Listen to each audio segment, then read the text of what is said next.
चलिए दोस्तों, हम अब स्टार्ट करते हैं। बीपीएससी टीआरई थर्ड का री एग्ज़ाम जो होगा उसके लिए जो साइंस है, साइंस या अन्य किसी एग्ज़ाम में, जैसे यूपी ट्रिपल एससी के एग्ज़ाम है, जूनियर असिस्टेंट है या एएलपी है, आरपीएफ है, इन सभी एग्ज़ामों के लिए साइंस के जो ऑब्जेक्टिव क्वेश्चन हैं उनको देखते हैं। हमारा पहला क्वेश्चन है, निम्नलिखित में से कौन सी मूल भौतिक राशि है? कौन सी मूल भौतिक राशि है? इसमें जो मूल भौतिक राशि है उसका ऑप्शन सी है, विद्युत धारा है। लंबाई, द्रव्यमान, समय, ताप, विद्युत धारा, ज्योतिष तीव्रता तथा पदार्थ का परिमाण 7 मूल भौतिक राशियां हैं। मूल भौतिक राशियों के मात्रक एक दूसरे से पूर्णतः स्वतंत्र हैं तथा इनमें किसी एक को किसी अन्य मात्रक में बदलना अथवा उससे संबंधित नहीं किया जा सकता है। अगला प्रश्न है, शक्ति का मात्रक क्या है? तो शक्ति का मात्रक जो है, शक्ति का मात्रक वाट होता है। ऑप्शन सी राइट होगा। भौतिकी में शक्ति या विद्युत शक्ति वह दर है जिस पर कोई कार्य किया जाता है या ऊर्जा संचारित होती है। शक्ति P बराबर पावर इक्वल कार्य बटे समय होता है, टाइम। शक्ति का एसआई मात्रा का वाट है जो जूल प्रति सेकंड के बराबर होता है। अगला प्रश्न है, विद्युत शक्ति की इकाई क्या है? तो विद्युत शक्ति की इकाई इसमें है, विद्युत शक्ति का इकाई जो है इसमें वाट, ऑप्शन डी राइट होगा, वाट सही होगा। अगला प्रश्न हम देखते हैं, बल का मात्रक क्या है? तो बल का मात्रक इसका ऑप्शन सी राइट हो जाएगा, न्यूटन है। बल का एसआई मात्रक न्यूटन या किलोग्राम मीटर प्रति सेकंड स्क्वायर होता है। बल का एसआई मात्रक न्यूटन या किलोग्राम मीटर प्रति सेकंड स्क्वायर होता है। बल इक्वल द्रव्यमान गुणित त्वरण F बराबर ma होता है। किसी वस्तु पर लगा बल वस्तु के द्रव्यमान तथा उसमें उत्पन्न त्वरण के गुणनफल के बराबर होता है बल। अगला प्रश्न है, कार्य का एसआई मात्रक क्या होगा? तो कार्य का एसआई मात्रक जूल होता है। जब किसी वस्तु पर बल लगाकर विस्थापन उत्पन्न किया जाता है तो बल द्वारा किया गया कार्य तथा बल की दिशा में विस्थापन के गुणनफल के बराबर होता है। कार्य एक जो अदिश राशि है, इसका मात्रक न्यूटन मीटर है जिसे जूल कहते हैं। जूल ऊर्जा का भी मात्रक है, जूल ऊर्जा का भी मात्रक है। अगला प्रश्न है, आवृत्ति को मापा जाता है तो आवृत्ति को हर्ट्ज में मापा जाता है। ऑप्शन ए राइट होगा। सामान्यतः जो मनुष्य होता है 20 से 20,000 हर्ट्ज आवृत्ति की ध्वनि को सुन सकने में सक्षम होता है। इसको श्रव्य ध्वनि कहते हैं। अगला प्रश्न है, हर्ट्ज में क्या मापा जाता है? तो हर्ट्ज में आवृत्ति मापी जाती है। ऑप्शन ए राइट होगा, ऑप्शन ए हर्ट्ज में आवृत्ति मापी जाती है। अगला प्रश्न है, चालक की वैद्युत प्रतिरोधकता की इकाई है। चालक की जो वैद्युत प्रतिरोधकता है, चालक की वैद्युत प्रतिरोधकता की जो इकाई होगी, इसमें कोई भी ऑप्शन राइट नहीं है। इसमें ओम मीटर होता है। किसी पदार्थ की वैद्युत प्रतिरोधकता से उस पदार्थ द्वारा विद्युत धारा के प्रवाह का विरोध करने की क्षमता का पता चलता है। कम प्रतिरोधकता वाले पदार्थ आसानी से विद्युत आवेश को चलने देते हैं। इसका एसआई मात्रक ओम मीटर है। वैद्युत प्रतिरोधकता R/L होता है, जहाँ R पदार्थ का विद्युत प्रतिरोध ओम में, L जो है पदार्थ के टुकड़े की धारा की दिशा में लंबाई जो मीटर में होती है, एक है धारा की दिशा के लंबवत पदार्थ का क्षेत्रफल वर्ग मीटर में है। दिए गए विकल्पों में फैराड धारिता का है, बोल्ट विद्युत विभवांतर का है। फैराड जो है धारिता का है, बोल्ट है विद्युत विभवांतर का है, एम्पियर विद्युत धारा का तथा ओम वैद्युत प्रतिरोध का। ओम जो होता है वैद्युत प्रतिरोध का होता है और ओम मीटर जो होता है वैद्युत प्रतिरोधकता का होता है। अगला प्रश्न, ओम मीटर मात्रक है तो ओम मीटर इसका ऑप्शन सी राइट हो जाएगा, प्रतिरोधकता का है। ओम खाली प्रतिरोध का मात्रक है। अगला प्रश्न है, निम्नलिखित युग्मों में कौन सा एक सुमेलित नहीं है? तो इसका ऑप्शन देखते हैं। लेंस की क्षमता डायोप्टर में मापी जाती है तो ये तो सुमेलित है। दाब का पास्कल में मापी जाती है और रेडियो एक्टिव पदार्थ की सक्रियता ये क्यूरियो में नहीं मापी जाती है। ये हमारा रॉन्ग हो जाएगा, तो यही हमारा उत्तर राइट होगा। ऊष्मा को जूल में मापते हैं। किसी रेडियोएक्टिव पदार्थ की सक्रियता से तात्पर्य प्रति इकाई समय में अपक्षय होने वाले नाभिकों की संख्या से है। एसआई प्रणाली में इसकी इकाई बेकुरल है, क्योंकि इसका पुराना एवं गैर एसआई मात्रक स्पष्ट है कि युग्म सुमेलित नहीं है, शेष युग्म जो हैं और सब सुमेलित हैं। अगला प्रश्न देखते हैं। प्रकाश वर्ष इकाई है, तो प्रकाश वर्ष दूरी की इकाई है। ऑप्शन ए राइट होगा। एक प्रकाश वर्ष इक्वल होता है 9.46 × 10⁻15 मीटर होता है। प्रकाश वर्ष होता है एक वर्ष जिसमें सूर्य का प्रकाश अधिकतम रहा हो। ऑप्शन ए है। ऑप्शन बी है वह प्रकाश जिसमें कार्यभार हल्का रहा हो। प्रकाश द्वारा एक वर्ष में चली गई दूरी, तो ऑप्शन सी राइट होगा। प्रकाश द्वारा एक वर्ष में चली गई दूरी होगा प्रकाश वर्ष है। तो जो वह दूरी जो प्रकाश एक वर्ष में तय करता है, तो ऑप्शन इसका बी राइट हो जाएगा। अगला प्रश्न देखते हैं। खगोलीय दूरियां प्रकाश वर्ष में मापे जाने के कारण निम्नलिखित में से कौन सा है? तो इसका ऑप्शन जो राइट होगा, प्रकाश की गति सदैव एक समान होती है। प्रकाश की गति जो होती है वो सदैव एक समान होती है। अगला प्रश्न देखते हैं। एक पारसेक तारों संबंधी दूरियां मापने का मात्रक है, तो इसका ऑप्शन बी राइट हो जाएगा। 3.25 प्रकाश वर्ष होता है। पारसेक जो है पैरालास्टिक सेकंड का संक्षिप्त रूप है। इसका प्रयोग लंबी खगोलीय दूरी को व्यक्त करने के संदर्भ में होता है। एक पारसेक 3.08857 × 10⁻16 मीटर होता है। या एक प्रकाश वर्ष 9.46 × 10⁻15 मीटर होता है। अतः एक पारसेक इक्वल 3.262 प्रकाश वर्ष के बराबर होता है। अगला प्रश्न है। पारसेक मात्रक है। पारसेक मात्रक जो है ऑप्शन ए राइट है, दूरी का मात्रक है। माप की कौन सी इकाई को 0.39 से गुणा करने पर इंच प्राप्त होता है? तो इसका ऑप्शन बी राइट होगा, सेंटीमीटर होता है। 1 सेंटीमीटर इक्वल 0.3 इंच होता है। अतः सेंटीमीटर इकाई में 0.39 से गुणा करने पर इंच प्राप्त होता है। अगला प्रश्न है। 6 फीट लंबे व्यक्ति की ऊंचाई नैनोमीटर में कैसे व्यक्त की जाती है? तो इसका जो ऑप्शन राइट होगा नैनोमीटर में, तो ऑप्शन सी राइट होगा। 1 नैनोमीटर बराबर 10⁻⁹ मीटर होता है। तो 1 फीट बराबर जो होगा 0.305 मीटर के बराबर होगा। 1 फीट इक्वल या 13.5 × 10⁻7 नैनोमीटर की इक्वल हो जाएगा। तो 6 फीट का जब हम मल्टीप्लाई करें, 6 × 13.5 × 10⁻7 नैनोमीटर, तो इसका आएगा 183 × 10⁻7 नैनोमीटर के बराबर होगा। ये ऑप्शन क्वेश्चन है 1 नैनोमीटर होता है। 1 नैनोमीटर जो होगा ऑप्शन बी राइट होगा, 10⁻7 सेंटीमीटर के होता है। 1 मीटर इक्वल होगा 100 सेंटीमीटर होगा। अगला प्रश्न है। एम्पियर मापने की इकाई है, तो एम्पियर जो मापती है वो विद्युत धारा मापती है। ऑप्शन बी राइट होगा। एम्पियर विद्युत धारा मापने की एक इकाई है। यदि किसी चालक तार में 1 एम्पियर की धारा प्रवाहित हो रही है, तो इसका अर्थ यह है कि उस तार में प्रति सेकंड 6.25 × 10⁻18 इलेक्ट्रॉन एक सिरे से प्रविष्ट होते हैं तथा इतने ही इलेक्ट्रॉन प्रति सेकंड दूसरे सिरे से बाहर निकल जाते हैं। अगला प्रश्न है। मेगावाट बिजली की नापने की इकाई है जो उत्पादित की जाती है। मेगावाट बिजली के नापने की इकाई है जो विद्युत उत्पादन केंद्र में उत्पन्न की जाती है। 1 मेगावाट इक्वल 10⁻6 वाट के बराबर होता है। प्रश्न है। भौतिक राशियाँ दी गई हैं और इकाई दी है, इनको सुमेलित करना है। त्वरण है, देखते हैं, और बल है, कृतकार्य है, आवेग है। तो त्वरण जो होगा, तो इसमें जो दिया है पहला है त्वरण का मात्रक जो होगा, इसमें हम देखेंगे मीटर प्रति सेकंड स्क्वायर होगा त्वरण का। और बल का मात्रक न्यूटन होता है। कृतकार्य का मतलब इसका जूल में हो जाएगा, जो ऊपर दिया है जूल में। आवेग का मात्रक न्यूटन सेकंड होता है। तो इसका ऑप्शन जो राइट होगा, ऑप्शन इसका डी राइट हो जाएगा। त्वरण किसी गतिमान वस्तु के वेग में प्रति एकांक समयांतराल में होने वाला परिवर्तन है। इसका मात्रक जो होता है त्वरण का मीटर प्रति सेकंड स्क्वायर होता है। बल का मात्रक न्यूटन होता है। आवेग का मात्रक न्यूटन सेकंड होता है। कार्य का मात्रक जूल होता है।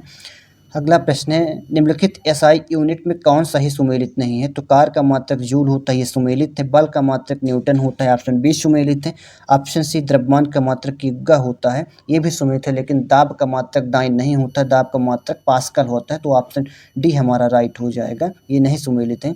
अगला प्रश्न है, कुछ इकाई दी गई हैं और कुछ प्रचाल मतलब मिलाना है। तो वाट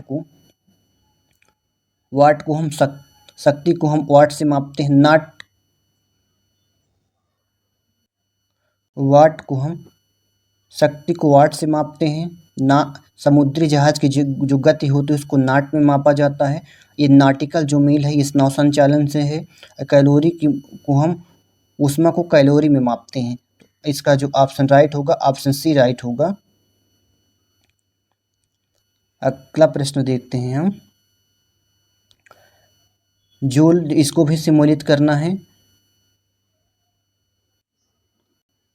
इसको सम्मिलित करना है। जूल का जो मात्रक होगा, जूल, कार का मात्रक जूल हो जाएगा, धारा का मात्रक एम्पियर हो जाएगा, वाट का मात्रक जो होगा सामर्थ्य, इसमें बोल्ट का विभवांतर हो जाएगा, कैलोरी का ऊष्मा हो जाएगा। ये ऑप्शन इसका ए राइट होगा। अब अगला प्रश्न देखते हैं, इसकी व्याख्या देखते हैं। जूल कार्य एवं ऊर्जा का मात्रक है, एम्पियर, वाट, बोल्ट एवं कैलोरी क्रमशः। एम्पियर जो है धारा का है, वाट जो है सामर्थ्य का है, बोल्ट विभवांतर का है और कैलोरी ऊष्मा का मात्रक है। एक हार्स पावर में कितने वाट होते हैं? तो ऑप्शन सी 746 वाट होते हैं। अगला प्रश्न है, निम्नलिखित में से कौन सा सुमेलित नहीं है? तो नाट जो है जहाज के चाल की माप फीसाइट है। नाटिकल जो मील है नौसंचालन में प्रयुक्त दूरी की इकाई है। एंगस्ट्रांग जो है प्रकाश के तरंग दैर्घ्य की इकाई है, ये भी राइट है। प्रकाश वर्ष जो है समय मापन की इकाई, ये गलत है, ये दूरी मापने की इकाई है। तो ऑप्शन डी राइट हो जाएगा। अगला प्रश्न है, एंगस्ट्रांग इकाई है, एंगस्ट्रांग जो है तरंग दैर्घ्य की इकाई है। तरंग दैर्घ्य का मापन एंगस्ट्रांग में किया जाता है। एक एंगस्ट्रांग इक्वल 10⁻⁻10 मीटर के बराबर होता है। अगला प्रश्न है, इसको मिलाना है। उच्च वेग जो होगा, उच्च वेग को हम किस में देखते हैं?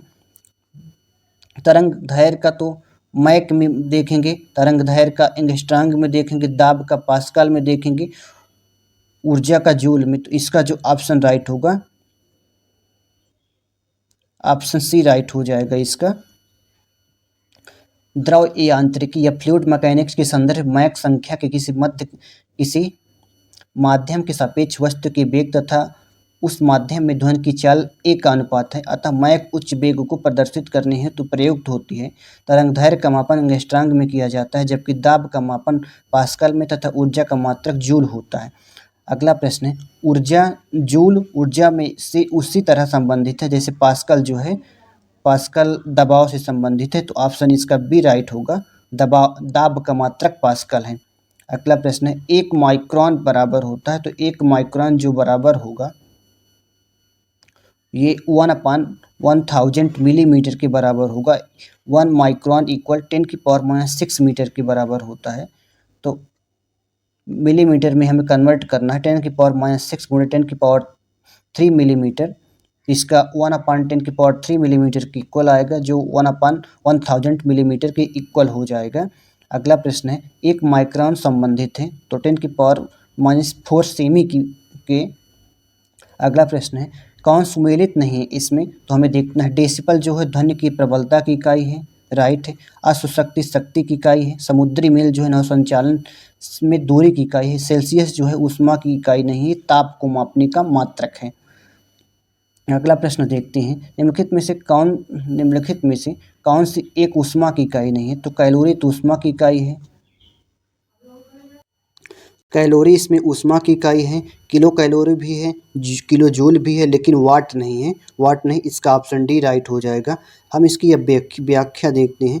ऊष्मा एक प्रकार की ऊर्जा है जो पदार्थों के मध्य तापांतर को व्यक्त करती है। ऊष्मा एक स्थान से दूसरे स्थान को स्थानांतरित होती है और यह स्थानांतरण हमेशा अधिक ताप वाले पदार्थ से कम ताप वाले पदार्थ के मध्य होता है। ऊष्मा का मापन कैलोरी है, किलो कैलोरी है, जूल, किलो जूल में किया जाता है। वाट शक्ति के मापन के लिए प्रयुक्त की जाती है। वाट बराबर 1 जूल प्रति सेकंड होता है। अगला प्रश्न है, ऊष्मा की इकाई निम्नलिखित में से कौन नहीं है? तो ऊष्मा की इकाई इसमें आर्ग नहीं है, ऑप्शन सी राइट होगा। ऊष्मा की इकाई सेंटीग्रेड, सॉरी ऑप्शन इसका ए राइट होगा। सेंटीग्रेड नहीं है, ऊष्मा की इकाई सेंटीग्रेड नहीं है बल्कि तापमान की इकाई है ये सेंटीग्रेड। कैलोरी जूल एवं आर्ग ऊष्मा की इकाई है। ऊष्मा ऊर्जा का एक रूप है। जब ऊर्जा एक पिंड से दूसरे पिंड में तापांतर के कारण स्थानांतरित होती है तब ऊर्जा स्थानांतरण होने वाली ऊर्जा ऊष्मा कहलाती है। अब अगला प्रश्न है, 1 किमी दूरी का तात्पर्य है? तो 1000 मीटर की, ऑप्शन सी राइट होगा। 1 पिकोग्राम बराबर होता है, 1 पिकोग्राम इसका मतलब 10⁻⁻12 ग्राम के बराबर होता है। 1 पिकोग्राम बराबर 10⁻⁻12 ग्राम होता है। 1 मिलीग्राम बराबर 10⁻³ ग्राम के बराबर होता है। 1 माइक्रोग्राम बराबर 10⁻6 ग्राम के बराबर होता है। 1 नैनोग्राम बराबर 10⁻9 ग्राम के। 1 फेम्टोग्राम बराबर 10⁻15 ग्राम के। पास्कल इकाई है दाब की, ऑप्शन बी राइट हो जाएगा।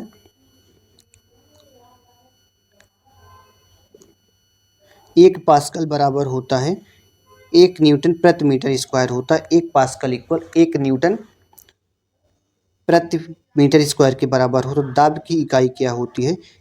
दाब की इकाई जो होगी इसमें ऑप्शन ए हीरो होगा, न्यूटन प्रति वर्ग मीटर के बराबर होता है, ऑप्शन ए होगा।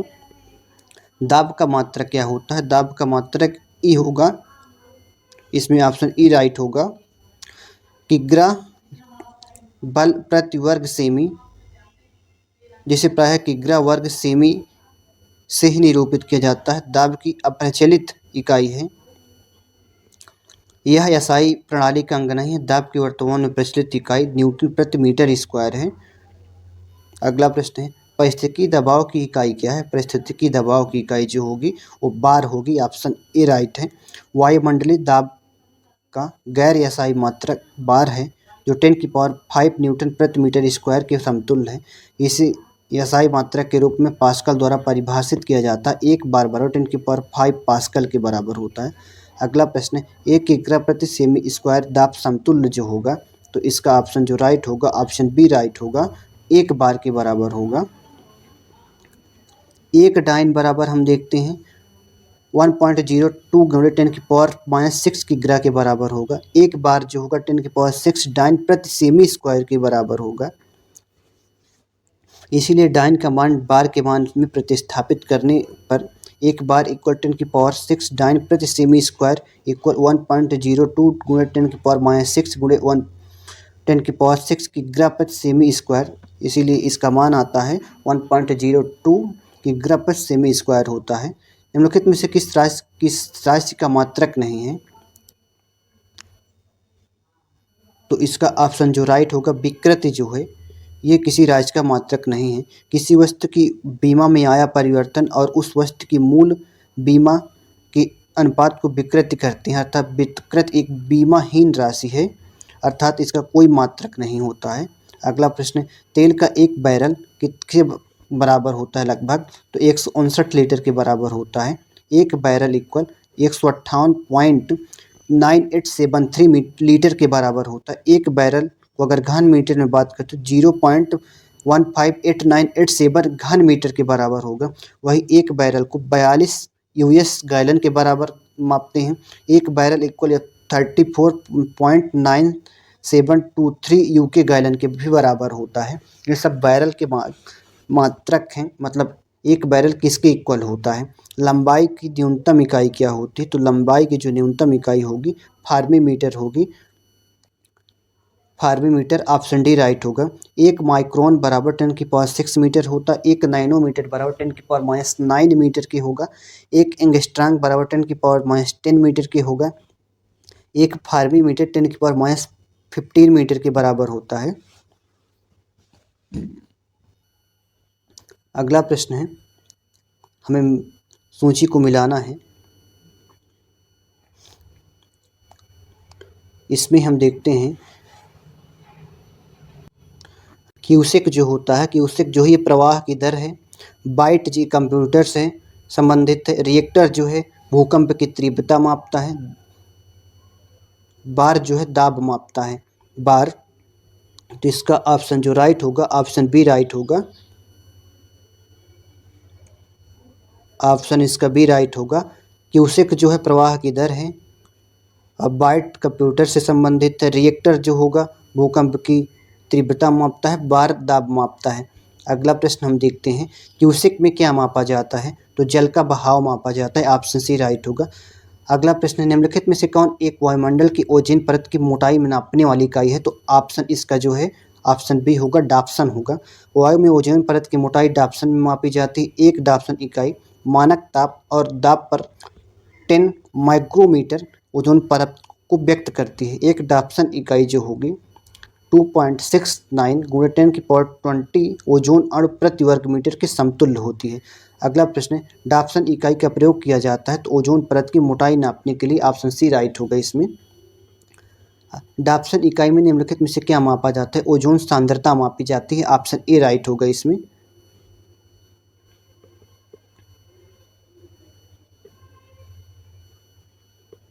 अब हमारे जो प्रश्न है, सोनार निम्नलिखित द्वारा प्रयोग में लाया जाता है तो ऑप्शन इसका जो राइट होगा, नौ संचालकों द्वारा लाया जाता है। सोनार जो है इसका फुल फॉर्म होता है साउंड नेविगेशन एंड रेंजिंग होता है, का प्रयोग नौ संचालकों द्वारा किया जाता है। सोनार की सहायता से महासागर में डूबी हुई वस्तु की स्थिति जानने के लिए उच्च आवृत्ति की पराश्रव्य तरंगों को महासागर की गहराई में भेजा जाता है। ये तरंगे उस वस्तु से टकराकर प्रतिध्वनि के रूप में लौट आती हैं, जिसकी सहायता से महासागर में डूबी हुई वस्तु की वास्तविक स्थिति की जानकारी मिलती है।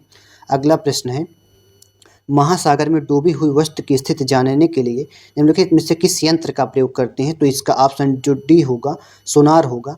सोनार में हम उपयोग करते हैं तो पराश्रव्य तरंगों का प्रयोग करते हैं। ऑप्शन सी राइट होगा।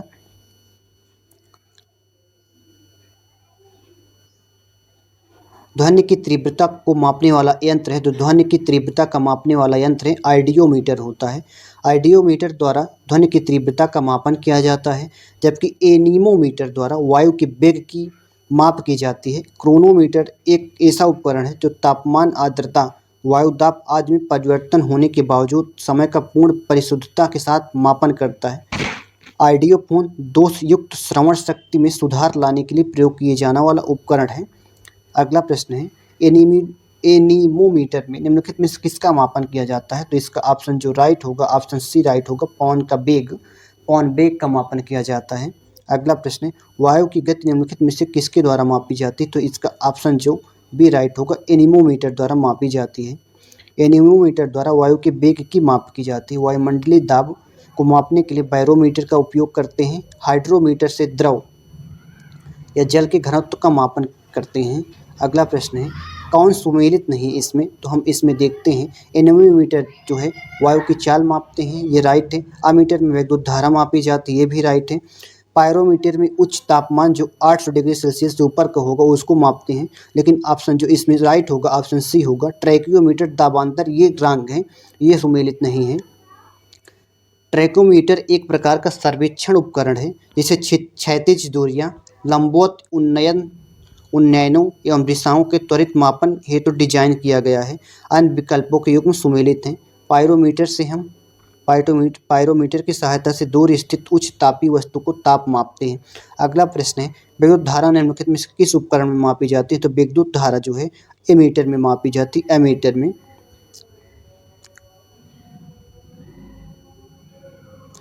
एमीटर विद्युत धारा मापक यंत्र है। पोटेंशियोमीटर किसी सेल के ईएमएफ का मापने का उपकरण है। अब अगला प्रश्न देखते हैं, निम्नलिखित में से कौन सही सुमेलित नहीं है? निम्नलिखित में से कौन सही सुमेलित नहीं है? तो इसका जो वोल्ट मीटर है विभवांतर मापते हैं, ये राइट है।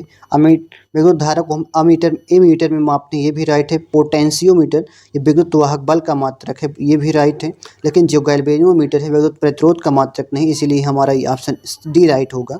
गैल्वेनोमीटर जो होता है एक संवेदनशील उपकरण है जो किसी विद्युत सर्किट में अति सूक्ष्म अति अल्प विद्युत धारा की उपस्थिति का पता लगाता है। अगला प्रश्न है, पायरोमीटर किसके मापन में प्रयोग किया जाता है? तो उच्च ताप, ऑप्शन इसका जो राइट होगा, ऑप्शन सी राइट होगा, उच्च ताप का मापन के लिए प्रयोग किया जाता है।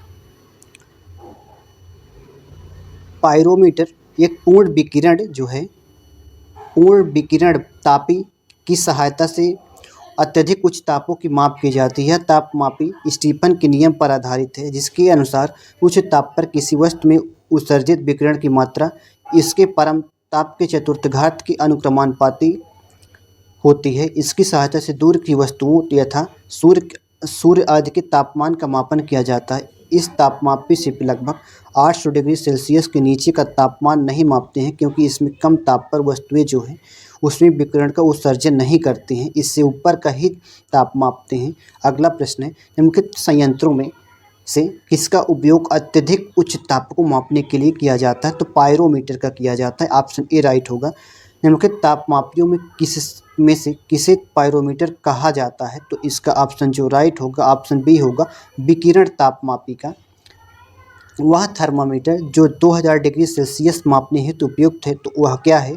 तो पूर्ण विकिरण जो होगा पायरोमीटर होगा। ऑप्शन सी राइट होगा। पूर्ण विकिरण पायरोमीटर द्वारा वायुमंडल अत्यधिक उच्च तापमान का मापन किया जाता है। ये मुख्यतः जो होते हैं गतिशील वस्तुओं तथा उन सतहों के मापन हेतु प्रयुक्त होते हैं जिन तक पहुंचना अथवा उन्हें स्पर्श करना संभव न हो। इसमें ऊष्मीय विकिरण के मापन द्वारा तापमान का मापन किया जाता है।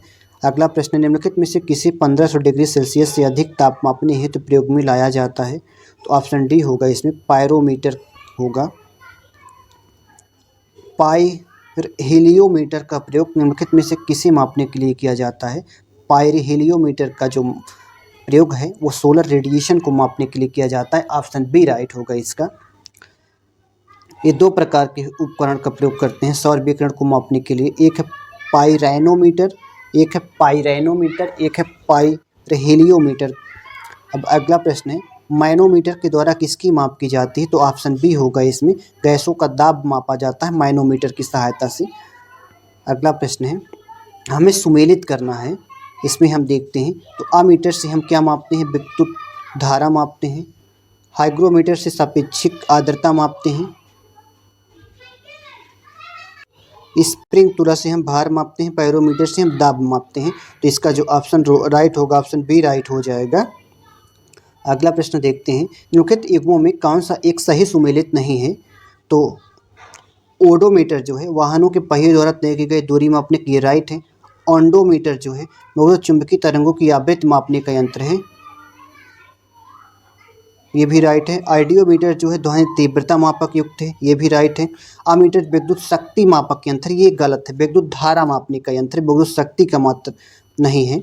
अमीटर विद्युत धारा के मापन के लिए प्रयुक्त उपकरण है, न कि विद्युत शक्ति के मापन के लिए। अगला प्रश्न है, वायुमंडलीय दाब को मापने के यंत्र का उपयोग किया जाता है? तो बैरोमीटर का भी किया जाता है। ऑप्शन इसका जो राइट होगा, ऑप्शन बी राइट होगा। अगला प्रश्न देखते हैं, साधारण बैरोमीटर में कौन कौन से द्रव प्रयुक्त होता है? तो इसका जो साधारण बैरोमीटर में जो है अधिकतर जो प्रयोग होता है वो पारे का प्रयोग होता है। पारे का हम इसकी व्याख्या देखते हैं। बैरोमीटर या वायुदाब मापी एक यंत्र है जिसकी सहायता से वायुमंडल के दबाव को मापा जाता है। विभिन्न प्रकार के बैरोमीटर में अलग अलग मापक द्रव यथा जल, पारा या हवा का प्रयोग किया जाता है। साधारण बैरोमीटर में पारे के प्रयोग का अधिक प्रचलन होता है। अगला प्रश्न, दूध का अपेक्षिक घनत्व किस में मापते हैं? तो दूध का अपेक्षिक घनत्व लैक्टोमीटर में मापते हैं। ऑप्शन सी राइट हो जाएगा। ब्यूटियोमीटर से दूध या दुग्ध उत्पादों में वसा की मात्रा को मापने का उपकरण है ब्यूटियोमीटर। लैक्टोमीटर से दूध का अपेक्षिक घनत्व मापते हैं। अगला प्रश्न, दूध के घनत्व तो किसके द्वारा मापा जाता है? तो लैक्टोमीटर के द्वारा मापा जाता है। ऑप्शन ए राइट होगा इसका। वायुमंडल की सापेक्षिक आर्द्रता मापी जाती है। तो वायुमंडल की जो सापेक्षिक आर्द्रता मापी जाती है वो हाइग्रोमीटर के द्वारा मापी जाती है। ऑप्शन बी राइट होगा। अगला प्रश्न है, हवा में आर्द्रता को मापने के लिए कौन सा उपकरण प्रयोग में लाया जाता है? तो हवा में आर्द्रता को मापने के लिए हाइग्रोमीटर का प्रयोग किया जाता है। हाइग्रोमीटर का, इसकी व्याख्या देखते हैं। हवा में आर्द्रता को मापने के लिए हाइग्रोमीटर का प्रयोग होता है। स्पेक्ट्रोमीटर जो है एक ऐसा यंत्र है जो विद्युत चुंबकीय स्पेक्ट्रम के एक विशिष्ट भाग के सापेक्ष प्रकाश के गुणों को मापन करता है। यूडियोमीटर एक प्रयोगशाला उपकरण है जो किसी भौतिक या रासायनिक परिवर्तन के फलस्वरूप किसी गैसीय मिश्रण के आयतन में होने वाले परिवर्तन को मापता है।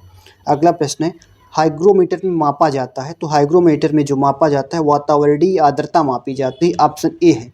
आर्द्रता किस उपकरण में मापी जाती है? तो आर्द्रता जो है हाइग्रोमीटर में मापी जाती है। ऑप्शन बी राइट होगा इसमें।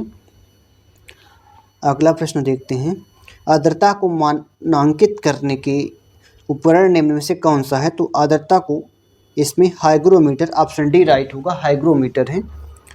अगला प्रश्न है, रिंगलमैन स्केल का प्रयोग निम्नलिखित के घनत्व मापन में होता है। तो इस किसके मापन में होता है? धुआं के मापन में होता है। ऑप्शन डी होगा। रिंगलमैन स्केल का प्रयोग धुएं के घनत्व मापन में होता है। इसका विकास कृषि और अभियांत्रिकी के क्षेत्र में फ्रेंच प्रोफेसर मैक्सिमिलियन रिंगलमैन द्वारा किया गया था। अगला प्रश्न है, कौन सही सुमेलित है? तो थर्मोरेसिस्टर जो है इलेक्ट्रॉनिक थर्मामीटर है, यही राइट है, सुमेलित है। अगला प्रश्न है, ईईजी निम्नलिखित पर किसकी निगरानी के लिए उपयोग किया जाता है? तो ईईजी जो होता है ये मस्तिष्क की निगरानी के लिए प्रयोग किया जाता है। इलेक्ट्रोएन्सेफेलोग्राम एक परीक्षण है जिसका उपयोग मस्तिष्क की विद्युत गतिविधियों से संबंधित समस्याओं का पता लगाने के लिए किया जाता है। अगला प्रश्न है, सुमेलित करना है हमें, सुमेलित करना है। स्टेथोस्कोप जो होगा ये हृदय की ध्वनि, स्टेथोस्कोप है ये हृदय की ध्वनि नाप सुनने की इकाई है।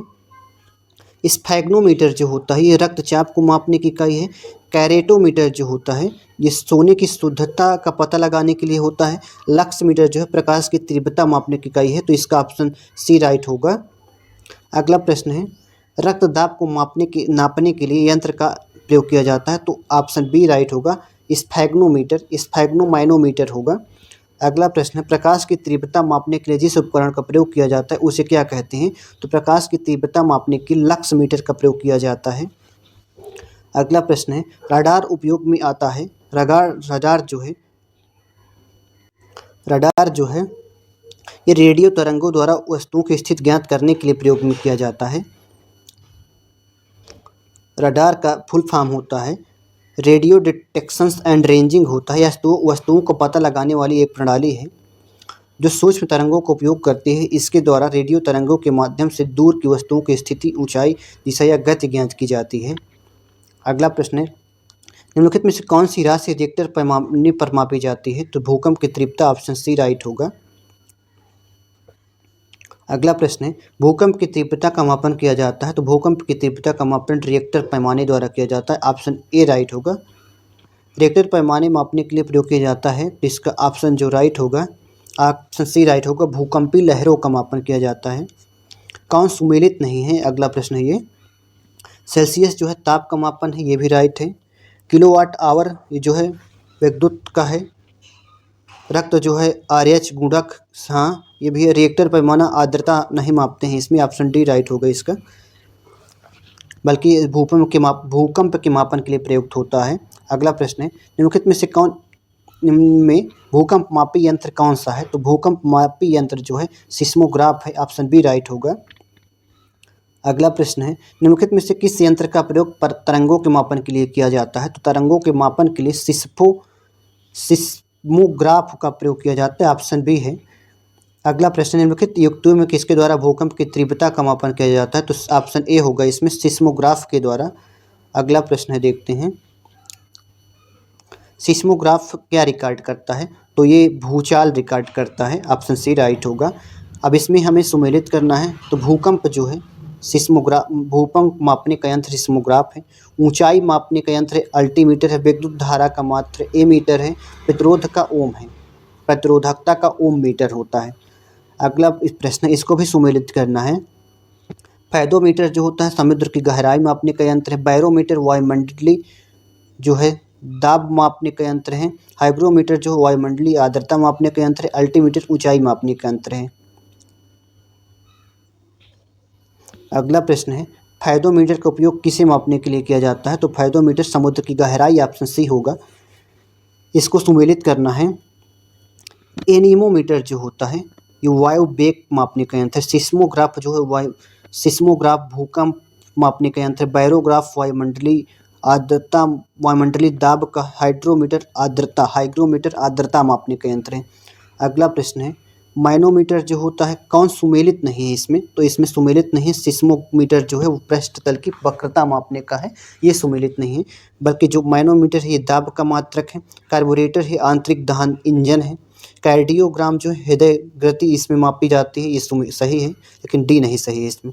अगला प्रश्न है किसके मापन में फोनोमीटर का उपयोग किया जाता है, तो फोनोमीटर का उपयोग किया जाता है का प्रयोग ध्वनि की तीव्रता तथा स्पंदन आवृत्ति के मापन में होता है। झूठ का पता लगाने के लिए क्या प्रयोग किया जाता है, तो झूठ का पता लगाने के लिए ऑप्शन ए होगा पॉलीग्राफ का प्रयोग किया जाता है। पॉलीग्राफ का झूठ का पता लगाने वाला यंत्र है। पायरोमीटर उच्च ताप मापने का यंत्र है। गायरोस्कोप घूमती हुई वस्तुओं की गति मापने का यंत्र है। काइमोग्राफ जो है शरीर की क्रियाओं को ग्राफ द्वारा निरूपित करने वाला यंत्र है। रक्तचाप हृदय की धड़कन आदि इसमें मापते हैं। अगला प्रश्न है ऊर्ध्वाधर तल एवं क्षैतिज तल की कोणीय दूरी को मापने में प्रयुक्त होने वाला जो उपकरण है उसको क्या कहते हैं, तो इसको थियोडोलाइट कहते हैं। चलिए ये हमारे जो मापन है इनसे जो संबंधित क्वेश्चन थे वो सभी कंप्लीट हुए हैं। अब हम अगले नेक्स्ट वीडियो में नेक्स्ट चैप्टर कवर करेंगे। थैंक यू सभी लोगों को। चैनल को सब्सक्राइब करिए एवं लाइक करिए।